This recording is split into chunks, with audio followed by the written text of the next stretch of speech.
परिचय।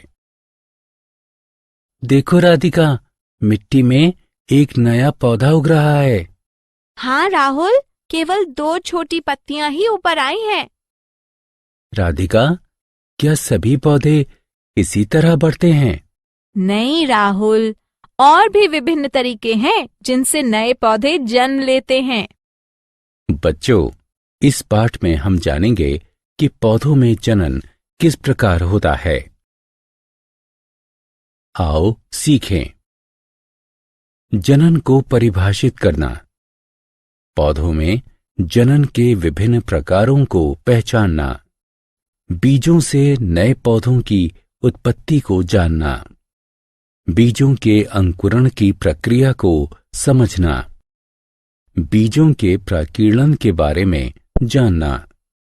फलों के स्फुटन को समझना। विभिन्न फसलों को पहचानना। फसलों की अच्छी उपज कैसे प्राप्त की जाए, इस पर चर्चा करना। जनन वह प्रक्रिया जिसके तहत एक जीव अपनी ही तरह के दूसरे जीव को उत्पन्न करता है, जनन कहलाती है। पौधों में जनन। पौधे विभिन्न प्रकार से जनन करते हैं। ज्यादातर पुष्पीय पौधे बीज उत्पन्न करते हैं। कुछ पौधों में बीज का उत्पादन नहीं होता। वे बीजाणु उत्पादन करते हैं, जो नए पौधे में विकसित हो सकते हैं। कुछ पौधे अपने विभिन्न कायिक भागों से जनन कर सकते हैं। उदाहरण, आलू को उसके उस भूमिगत तने से विकसित किया जा सकता है जिस पर कलिकाएं उपस्थित हों। गुलाब, मनी प्लांट और गन्ने को उनके तने की कलमों से विकसित किया जा सकता है। पत्थर चट्टा, ब्रायोफिल्लम की पत्तियों से उसका नया पौधा विकसित किया जा सकता है।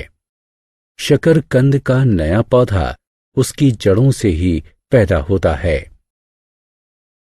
बीजों से नए पौधे की उत्पत्ति। पुष्पीय पौधे बीज उत्पन्न करते हैं। किसी भी पौधे के द्वारा उत्पन्न किए गए हर बीज के अंदर एक शिशु पौधा उपस्थित होता है, जिसे भ्रूण कहते हैं। बीज के चारों ओर एक कठोर आवरण होता है, जिसे बीज पत्र कहते हैं, जो शिशु पौधे को संरक्षण देता है और बीज को सूखने से बचाता है। बीज का अंकुरण। बीज अनुकूल परिस्थितियों में अंकुरित होना प्रारंभ करते हैं।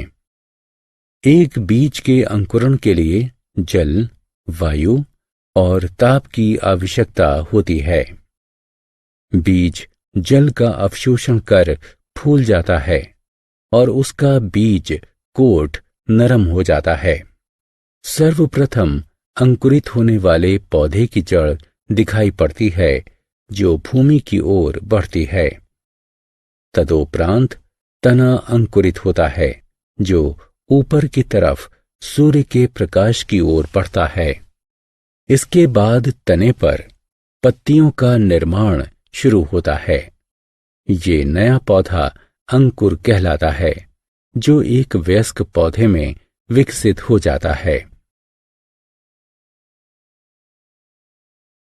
बीजों का प्रकीर्णन।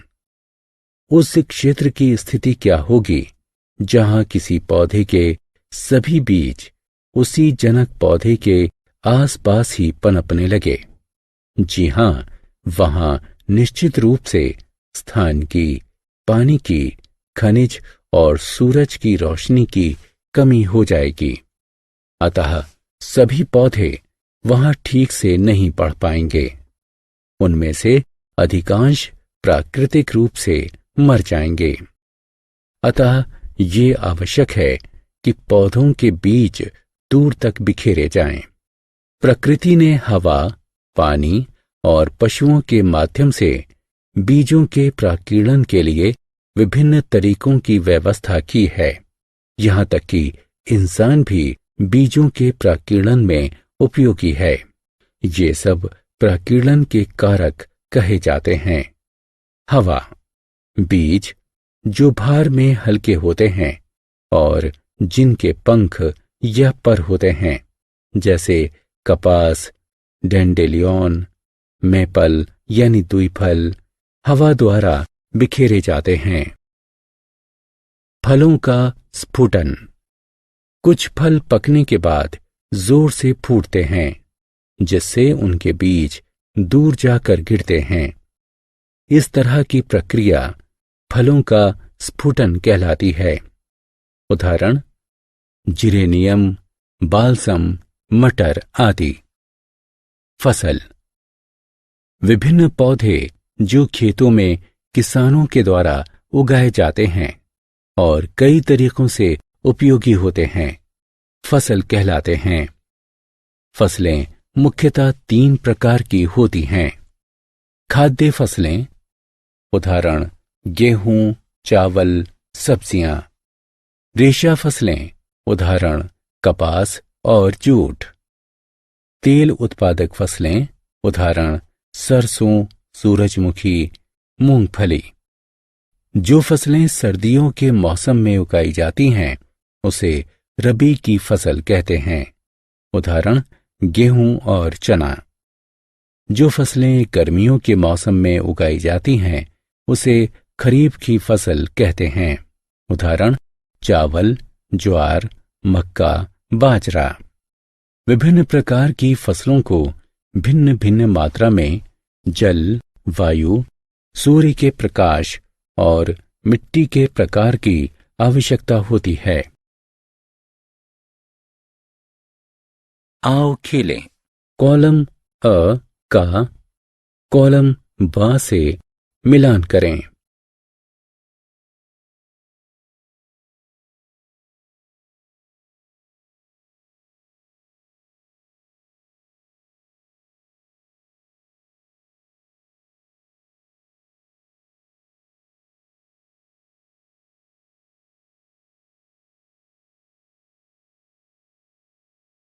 फसलों की अच्छी उपज प्राप्त करना।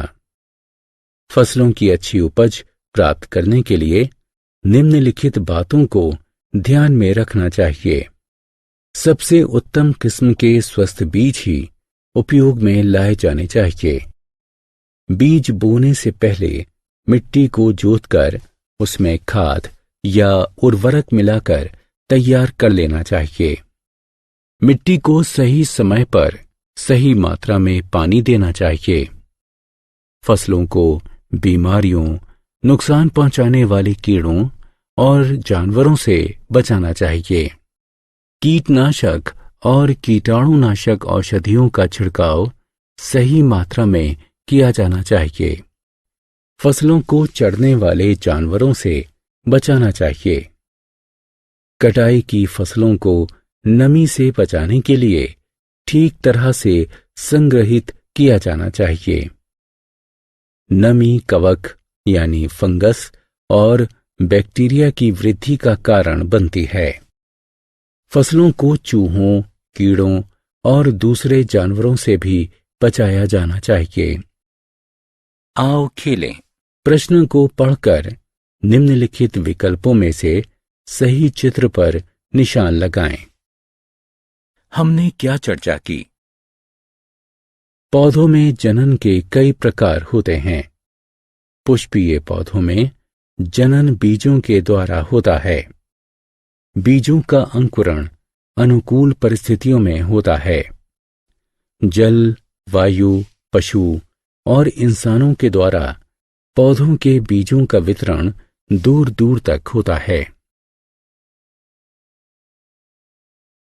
विभिन्न प्रकार की फसलों को भली भांति विकसित होने के लिए भिन्न भिन्न जलवायु परिस्थितियों की आवश्यकता होती है। हम उचित परिस्थितियां प्रदान करके फसलों की अच्छी उपज प्राप्त कर सकते हैं। फसलों को उचित संरक्षण और देखभाल प्रदान की जानी चाहिए।